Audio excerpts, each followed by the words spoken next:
I'm gonna go out and buy myself this nice $35,000 car, and it's something that I need because I need a car to get to and from work, and it might cost me $500 a month, and then you add in your insurance and your gas and your maintenance, maybe it's gonna cost you $600 a month, and this is something that you hold on to for 5 years because you're financing your car over 60 months. But what ends up happening for so many people is 5 years go by, you no longer have a monthly payment, and then instead of keeping your car, you say, this is kind of weird, I don't have any monthly payments, so then you go out, you trade in your car, and you go out and buy a new car, and you start the payments game all over again. And so now for the rest of your life you have this car payment because this is just what's normal. Everybody has a car payment, and every few years you flip into a new car and the payments start all over again. The real cost of your car is not just that $500 that you're paying to your car company and your bank every single month. It's the missed opportunity that you could be doing with that $500, because now if you took that $500 a month and instead of giving it to your car company and you paid yourself, so you use this $500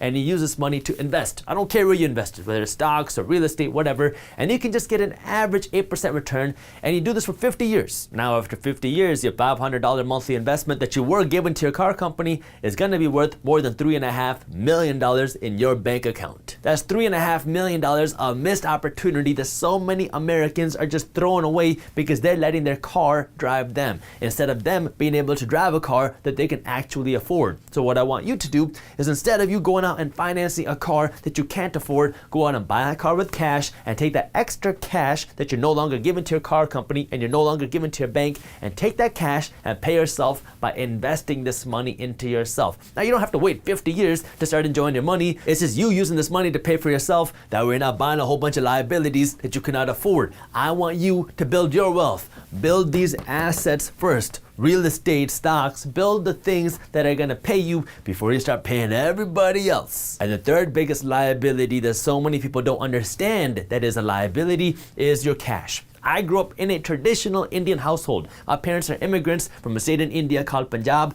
and the traditional Indian mentality is a saving mentality. It's a save first mentality. And so I grew up being told that if I want to become wealthy, I need to get a high salary, I need to become a doctor, and then I need to save as much money as possible. But the reality, especially in our environment that we're facing right now, is that saving is losing. We are in an environment where money is printed like crazy. So the value of our dollars keeps getting diluted, and the value and buying power of our dollars keeps going down. So now, if you want to go out and buy something, it's going to cost you way more today than it did 10 years ago. It's going to cost you more today than it did 20 years ago. And this trend is not slowing down. So these dollars that you keep in your bank account, which are not growing, because if you go to your banker and you ask them what interest rate they're paying you on your savings, it's going to be next to nothing. So your cash is sitting there flat. It's sitting there dead while the price of everything else keeps going up. So the value of your dollars is dropping very quickly. So what you want to do is you want to take this cash that you have and you want to put it here. You want to spend as much cash as possible. And when the majority of people hear that, what they think is, okay, well, let me go to Louis Vuitton, let me go spend my cash. But let's talk about that for a second, because one of the richest people in the world happens to be the owner of Louis Vuitton. And the reason why he became wealthy and the reason why he became one of the richest people in the world isn't because he was going out and spending all of his cash buying name brand things.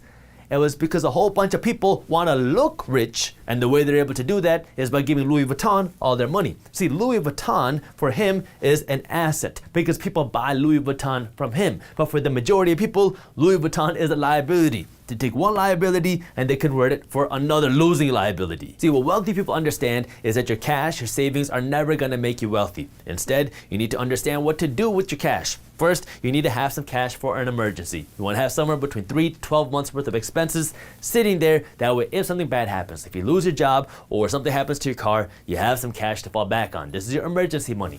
Second, you want to save cash for a big purchase. You want to buy a home, you want to buy a car. This is why you should have some cash to buy these things. And third, the last reason why you should be saving cash is to buy an investment. If it doesn't fall into one of these three things, you should not be saving cash. If you enjoyed this short clip from my longer videos, here's another clip that I think you'll love. And while you're at it, if you're interested in learning more about how to start generating passive income, our team put together an amazing guide on how to start generating passive income for free. All you got to do is click that button right over there. Thank you for watching, and as always, keep hustling.